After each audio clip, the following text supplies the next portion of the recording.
নমস্কাৰ আপোনালোক সকলোকে স্মাৰ্ট ইন এছামলৈ স্বাগতম জনাইছোঁ। সো এনিমেল হাজবেণ্ডাৰী এণ্ড ভেটেৰিনেৰী ডিপাৰ্টমেণ্টৰ ফালৰ পৰা খালী হোৱা ভেটেৰিনাৰী ফিল্ড এছিষ্টেণ্টৰ যি 367টা পদ খালী হৈছে, সেই পদসমূহৰ কাৰণে আপোনালোকে কেনেদৰে এপ্লাই কৰিব, কোৱালিফিকেশ্যন কি লাগে সেই বিষয়ে আলোচনা কৰিম। ভিডিঅ'টো শেষলৈ চাই থাকিব। লগতে আপোনালোক যিসকলে VFA ট্ৰেইনিংটো কৰিব খোজে, ইণ্টাৰেষ্টেড হয়, আপোনালোকে কেনেদৰে কৰিব বা ইয়াৰ কাৰণে অফিচিয়েল নটিফিকেশ্যন কেতিয়া মুকলি কৰা হয় সেই বিষয়ে আলোচনা কৰিম। কাৰণ এই কোৰ্চটো কৰাৰ লগে লগে আপোনালোকৰ চাকৰি হোৱাৰ সম্ভাৱনা 99% আপোনালোকৰ থাকি যায়। গতিকে এই কোৰ্সটো যদি আপোনালোকে কেনেবাকৈ কৰিব পাৰিছে, আপোনালোকে আপোনালোকৰ চাকৰি ফিক্স বুলি ধৰিব পাৰে। গতিকে সেই বিষয়ে আলোচনা কৰিম। কিন্তু প্ৰথমতে আপোনালোকক জনাইছোঁ, এনিমেল হাজবেণ্ডাৰী এণ্ড ভেটেৰিনেৰী ডিপাৰ্টমেণ্টৰ ফালৰ পৰা 29 ডিচেম্বৰ 2023 তাৰিখে আপোনালোকৰ অফিচিয়েল এডভাৰটাইজমেণ্ট মুকলি কৰা হৈছিল, য'ত আপোনালোকৰ 367টা পদ আছে আৰু ইয়াৰ লাষ্ট ডেট হৈছে 12 জানুৱাৰী 2024। 12 জানুৱাৰী 2024 আগতে আপোনালোকে এপ্লাই কৰিব লাগিব আৰু সম্পূৰ্ণ অফলাইনৰ জৰিয়তে এপ্লাই কৰিব লাগিব। যি ষ্টেণ্ডাৰ্ড ফৰ্ম আছে,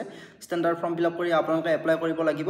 সো ইয়াত আনৰিজাৰ্ভৰ কাৰণে পোষ্ট আছে 14টা, OBCৰ কাৰণে 235টা পোষ্ট আছে আৰু STPৰ কাৰণে 41টা, SCৰ কাৰণে 46টা আৰু STHৰ কাৰণে 33টা। এনেদৰে টোটেল 367টা পদ আছে।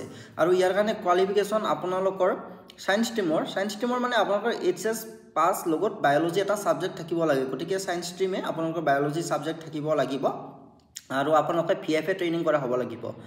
আপোনালোকৰ যদি VFA ট্ৰেইনিং কৰা আছে, তেতিয়াহ'লে আপোনালোকে এপ্লাই কৰিব পাৰিব এই পদকেইটাৰ কাৰণে আৰু 12 জানুৱাৰীৰ আগতে এপ্লাই কৰিব লাগিব। সো এতিয়া কথা হ'ল, আপোনালোক যিসকলে বৰ্তমান সময়ত VFA ট্ৰেইনিংটো কৰা নাই বা কৰিব ইচ্ছুক হয়, আপোনালোকে কৰিব পাৰিব। প্ৰতি বছৰে এনিমেল হাজবেণ্ডাৰী এণ্ড ভেটেৰিনেৰী ডিপাৰ্টমেণ্টৰ ফালৰ পৰা অফিচিয়েল নটিচ প্ৰকাশ কৰা হয় ট্ৰেইনিঙৰ কাৰণে। আৰু ট্ৰেইনিংটো আপোনালোকে অফলাইনে এপ্লাই কৰিব লাগিব। তাৰপিছত আপোনালোকৰ ইণ্টাৰভিউ হয়, ইণ্টাৰভিউৰ জৰিয়তে আপোনালোকক চিলেকশ্যন কৰা হ'ব। যদি আপোনালোকে ইণ্টাৰভিউত পাছ কৰে, তেতিয়াহ'লে আপোনালোকে ট্ৰেইনিংটো কৰিব পাৰিব। ট্ৰেইনিংটো আপোনালোকে এবছৰ কৰিব লাগিব আৰু এবছৰ ট্ৰেইনিংটো কৰা হোৱাৰ পিছত আপোনালোকৰ যেতিয়া VFA পোষ্ট আহিব, সেই পোষ্টত আপোনালোকে এপ্লাই কৰিব পাৰিব।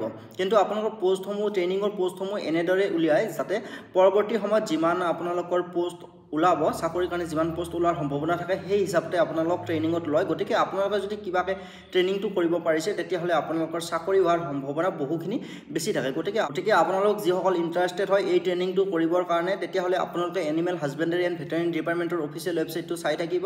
লগতে আমাৰ চেনেলটো ছাবস্ক্ৰাইব কৰি ৰাখিব। আমি এডভাৰটাইজমেণ্ট অহাৰ লগে লগে আপোনালোকক জনাই দিম কেতিয়া VFA ট্ৰেইনিঙৰ কাৰণে অনলাইন এপ্লাই আৰম্ভ হয়। গতিকে ভিডিঅ'টো এইখিনিয়ে আছিল। ধন্যবাদ।